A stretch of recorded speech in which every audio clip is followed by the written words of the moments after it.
पियरी बहुत ही खूबसूरत नाम है ना, अपने कल्चर और संस्कृति से जुड़ी हुई। इस फिल्म का नाम पियरी है। चलिए इस फिल्म की स्टार कास्ट के बारे में बात करते हैं कि इस फिल्म में कौन से स्टार कास्ट है, क्या भूमिका निभाए हैं,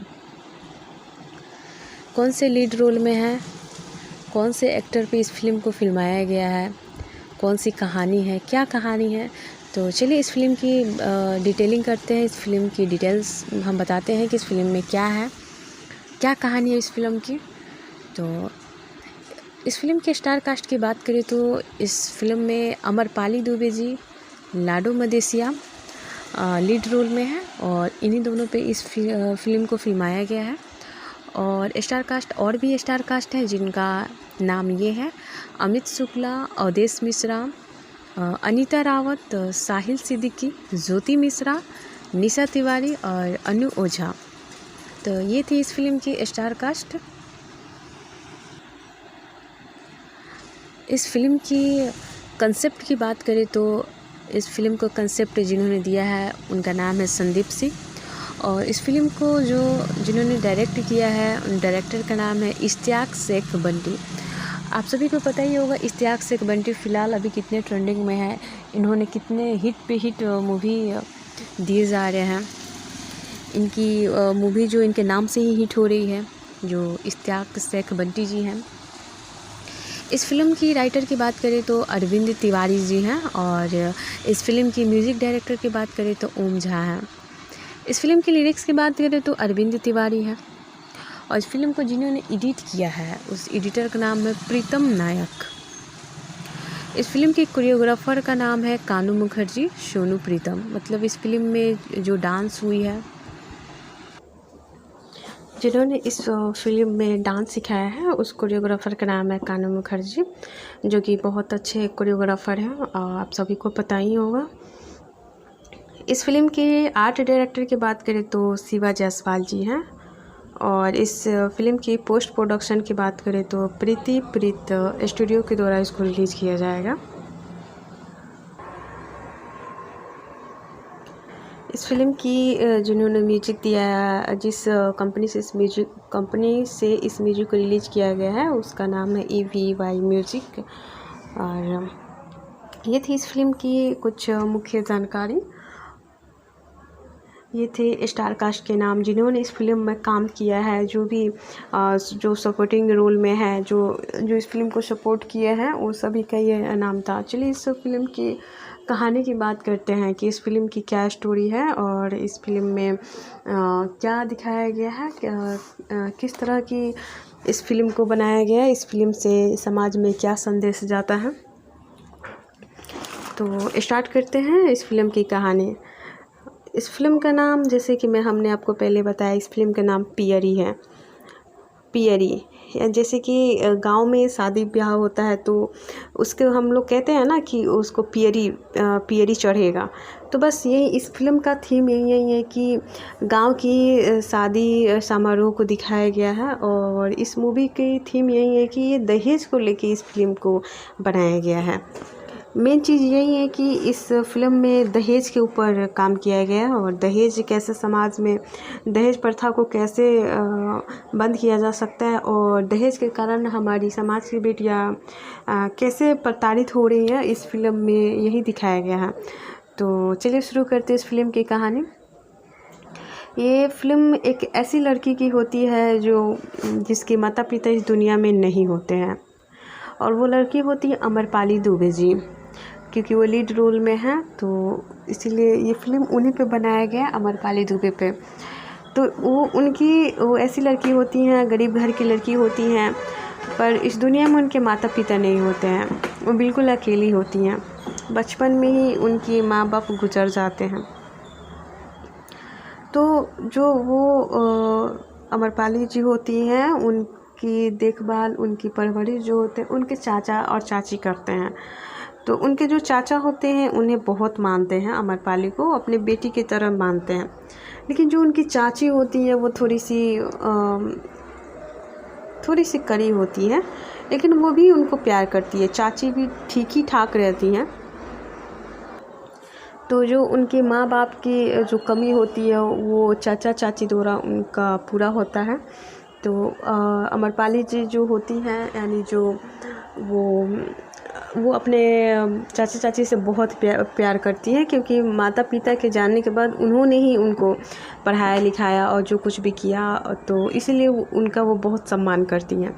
लेकिन उनके जो चचेरे भाई भाभी जो थे, मतलब कि उनके चाचा की जो बेटा थे, तो वो थोड़ा इनको पसंद नहीं करते थे। यानी जो उनकी चचेरी भाभी जो थी और भाई जो थे वो इनको पसंद नहीं करते थे। हमेशा इनसे उनको प्रॉब्लम्स होती थी कि क्यों इनके पापा जो और मम्मी पापा जो हैं इन्हें इतना प्रेम करते हैं। तो ये इसलिए वो थोड़ी सी इनसे हमेशा नाराज़ सा रहते थे। फिर क्या होता है, धीरे धीरे बड़ी हो जाती हैं, उनका शादी की उम्र हो जाती हैं, तो उनके जो चाचा जी होते हैं वो अपना पिता धर्म निभाते हैं और उनकी शादी की तैयारियां करते हैं। शादी की तैयारी चालू होते हैं और घर में पूरे शादी की रीति रिवाज शुरू हो जाती है। दहेज के रूप में सिकरी को लेके तय किया गया था। जैसे आप गांव में आम घरों में भी देखते हैं कि दहेज में लोग सिकरी देते हैं, सिकरी तय किया जाता है, यानी सोने की सिकरी। तो उसी पे बात होती है। तो वो जो सोने की सिकरी की बात होती है, तो जो अमरपाली दुबे की जो माँ होती है उनके कुछ गहने होती है, तो उसी गहने को तोड़ के वो सिकरी बनवाया जाता है, तो ताकि वो दहेज के रूप में उसे दे दिया जाए। लेकिन उनके जो भाई भाभी होते हैं उनके मन में लालच हो जाता है कि नहीं, सब कुछ किए हम लोग, तो ये इस गहने पे तो अधिकार हमारा है। और तो ये चीज़ें थी। लेकिन जब ऐसे करते करते घर में छोटी मोटी झगड़ा होती है, सब रीति रिवाज पूरे हो जाते हैं इन्हीं बीच। फिर आती है शादी की दिन।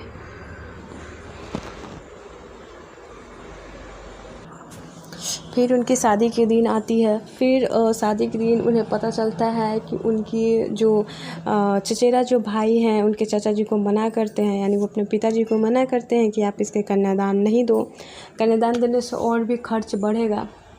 लेकिन वो इस बात को सुन लेती है और अभद्र भाषा उनके लिए वो इस्तेमाल करते हैं। उनके जो चचेरे भाई होते हैं कि वो अभागिन हैं, वो बचपन में ही अपने माँ बाप की ये कर दी, उसका शादी का सपना वो देखते थे, इसके वजह से ही वो दुनिया से चलेगा और आप भी इसका शादी करवाना चाहते हैं, आपको भी कहीं कुछ हो जाएगा, इसलिए वो अपने पिता को मना करते हैं कि आप इसका कन्यादान ना करें। ये बात अमरपाली जी सुन लेती हैं, उनको बहुत बुरा लगता है कि ऐसे वो बोल रहे हैं।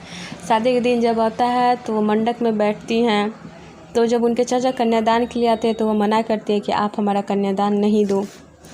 तो इस पे वहाँ बहुत इमोशनल सीन्स होती हैं, उनके चाचा जी भी रोते हैं और ये भी रोती हैं।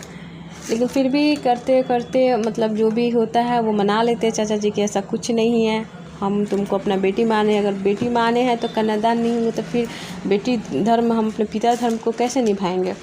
तो इस पर अमरपाली दुबे जी मान जाती है और उन्हें वो अधिकार दे देती हैं कि वो कन्यादान करें। खुशी खुशी वो कन्यादान करते हैं दुल्हन बन करके। जब वो ससुराल जाती हैं तो उन्हें पता चलता है कि जो वो सिकरी वाली बात थी, तो वो शायद सिकरी में कुछ गड़बड़ थी, या दहेज जितनी तय हुआ था शायद उनके चाचा जी उतना नहीं दे पाए थे। पैसा को लेकर उन लोगों में कुछ नाराज़गी होती है, उनके ससुराल वालों में। लेकिन ये बात अमरपाली जी को पता नहीं होता है कि दहेज को लेकर इन लोग के मन में कुछ नाराज़गी है। जब वो दुल्हन बन के घर जाती हैं तो द्वार पे ही उनको बेइज्जत किया जाता है, धक्का मार के कमरे में बंद कर दिया जाता है और गलत शब्दों का इस्तेमाल किया जाता है कि तुम अपने भिखारी चाचा के पास तुमको वापस भेज देंगे, इतना कहे थे और कुछ दिए नहीं। तो यहाँ से होती है उनकी असली संघर्ष की कहानी शुरू होती है। फिर उस कमरे में जब बंद कर दिया जाता है तो उनके पास फ़ोन होता है, उसी बीच उनके घर वाले का फ़ोन आता है, तो वो फ़ोन उठाती हैं पर उनको कोई बात नहीं बताती हैं कि ये लोग उनको टॉर्चर कर रहे हैं। उसी बीच इनके पति भी इनके फ़ोन पर ट्राई करते हैं और वेटिंग में चला जाता है कॉल। तो उन्हें लगता है कि ये सारी घर की बातें अपने मायके बता रही है, तो उस पे वो रूम में आके सभी कोई इनको बहुत मारता है, सास, ननद और पति, ससुर सभी कोई मिल के अमरपाली दुबे जी को बहुत मारता है। उनको अब यहाँ से ये चीज़ें चालू होती है। धीरे धीरे दिन बीतता जाता है, उन पे अत्याचारों का कहर गिराया जा रहा था और भी बढ़ता जा रहा था। उनकी जो सास होती हैं उनको बहुत टॉर्चर करती हैं, कभी हाथ जला देती हैं, तो कभी मारती हैं, तो कभी पीटती हैं, कभी घर से बाहर निकाल देती हैं, नौकरों की तरह व्यवहार करती हैं उनके साथ, क्योंकि उनके पति उनके जो चाचा जी थे इनके मुंह मांगे रकम को नहीं दे पाए थे। इस वजह से वो लोग इनको टॉर्चर करता है, लोग दहेज को लेके प्रताड़ित करता है, लोग हर हमेशा दहेज को लेके इनसे मांग होती रहती है कि आप पैसा मांगो नहीं तो हम घर से निकाल देंगे। वो उनके जो उनकी ननद होती है, जो सास होती है, वो अपने बेटा का जो शादी होता है वो धनिक परिवार में कराना चाहती है, दूसरी शादी कराना चाहती है ताकि वो दहेज में कुछ पैसे मिल जाए। एक दिन उनकी बहुत पिटाई होती है, जिस वजह से उनके पूरे सर हाथ सब फूट गए होते हैं, पूरे ब्लड आने लगते हैं। उसी बीच उनके जो चाचा जी होते हैं पग फेरे के लिए उनके घर आते हैं। तब अपनी बेटी की ऐसी हालत देखकर वो शौक हो जाते हैं, आश्चर्यचकित हो जाते हैं कि ऐसा क्या हो गया। तो उसी पर उनसे पूछते हैं कि कैसी हो। जब देखते हैं तो उसी पर अमरपाली दुबे बोलती हैं कि चाचा जी आप हमको कसाईयों के खूंटा आप हमको ला के बांध दिए, और ये कहकर वो भावुक हो जाती हैं और रोती हैं। जब वो देखता है उनके ससुराल वाले कि इनके चाचा जी आए हैं, तो वो इनको भी इनसे भी मारपीट शुरू कर देते हैं लोग, और उनको एक कोठरी में बंद कर देते हैं लोग, रस्सी से बांध कर, और अमरपाली दुबे जी को बहुत टॉर्चर करते हैं लोग। यहाँ से जो भी वो होते हैं कैसे भी करके अपने घर जाते हैं, वहाँ पे बातचीत करते हैं, फिर समझा बुझा देते हैं, लेकिन फिर से वही चीज़ें चालू हो जाती है। अंत में ये लोग का टॉर्चर इतना बढ़ जाता है कि शायद अमरपाली जी अपने आप को कुछ कर लेती हैं। ये थी इस फिल्म की कहानी, और इस फिल्म की यही सीख है कि हम बेटियों को समाज में बस इतना ही देखा जाता है। कभी शरीर के लालच में उसे मार दिया जाता है, तो कभी पैसों की लालच में उसे मार दिया जाता है।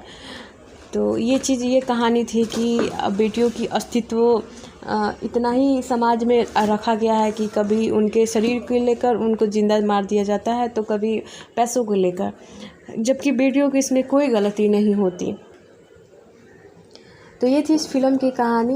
ये फिल्म बहुत ही भावुक है। मैं इस कहानी को बोलते हुए भी मैं भावुक हो रही हूँ कि जो भी है इस फिल्म की गाने की बात करें तो सुपर हिट इस फिल्म में गाने, इतने इमोशनल गाने हैं कि आपकी आंखों में आंसू आ जाएंगे। और मेरे ख्याल से ये फिल्म बहुत ही खूबसूरत फिल्म है, और इस फिल्म को सभी को देखना चाहिए, सभी परिवार को बैठ कर देखना चाहिए, क्योंकि हर परिवार की, आपके घर में हर दूसरे घर की ये कहानी है कि अपने बेटी को सभी कोई अपना बेटी मानता है, लेकिन जब वहीं किसी और की बेटी को अपने घर में बहू बना के लेके आते हैं तो फिर उसे अपने पराया जैसा व्यवहार करते हैं। ये नहीं समझते कि वो भी किसी की बेटी है। दहेज के लोभ में आके कोई बेटियों को ज़िंदा मार रहा है, तो कोई घर से निकाल रहा है, तो कोई फांसी पे चढ़ा दे रहा है, तो कोई काट दे रहा है। तो ये है बेटियों की संघर्ष की कहानी। तो ये बहुत खूबसूरत मूवी है, बहुत भावुक मूवी है, इमोशनल, एक्शन सब है। इस फिल्म की हीरोइन की बात करें तो अमरपाली जी हैं, और हीरो की बात करें तो अमरपाली जी हैं। मतलब ये दोनों इन्हीं पे बनाया गया है। बहुत दमदार एक्टिंग की हुई है इस फिल्म में, और अमरपाली दुबे की उनकी एक्टिंग का क्या ही कहना, वो तो अपने में ही सुपर हिट हैं, उनका नाम ही काफ़ी है। तो मेरे ख्याल से इस फिल्म बहुत ही खूबसूरत है, और इस फिल्म के जो कॉस्ट्यूम है, यानी जो कपड़े बनाए गए हैं, जो जिस तरीके के इन लोगों ने कपड़ों को इस्तेमाल किया है, मतलब कि जो शादी उदी में जो पहना है लोग, वो भी बहुत अच्छा है। आप पूरे परिवार के साथ इस फिल्म को देख सकते हैं। इस फिल्म में कोई भी नंगापन नहीं है, कोई भी न्यूडिटी नहीं है। ये फिल्म बहुत ही साफ़ सुथरी और पारिवारिक फिल्म है, और हम दावे के साथ बोल सकते हैं कि आप लोग भी इस फिल्म को देखेंगे तो आप लोग भी इमोशनल हो जाएंगे। क्या खूब फिल्म, जिन्होंने भी इस फिल्म को लिखा है गज़ब लिखा है। इस फिल्म को देखिए और इस फिल्म को सुपर हिट कीजिए और हिट कीजिए, ताकि जो संदेश समाज में फैलाना चाह रहा है लोग वो फैले, और जो बेटियों के साथ जो अत्याचार हो रहा है दहेज के नाम पे, दहेज प्रथा के नाम पे, उस पे रोक लग सके। तो आज के लिए इतना ही। तो मिलते हैं हम नेक्स्ट वीडियो के साथ, नेक्स्ट कहानी के साथ। फिर एक कहानी के साथ हम मिलेंगे, एक नई रिव्यू के साथ मिलेंगे। और आप अपना ओपिनियन, आप अपना राय हमारे कमेंट बॉक्स में ज़रूर बताएं कि आपको मेरा रिव्यू कैसा लगा, जिससे हमें मोटिवेशन मिल सके और हम नई कहानी को और भी अच्छे से हम आप लोगों तक पहुंचा सकें। चलिए मिलते हैं आपसे नई कहानी के साथ, एक न्यू फिल्म के साथ। तब तक के लिए नमस्कार, प्रणाम।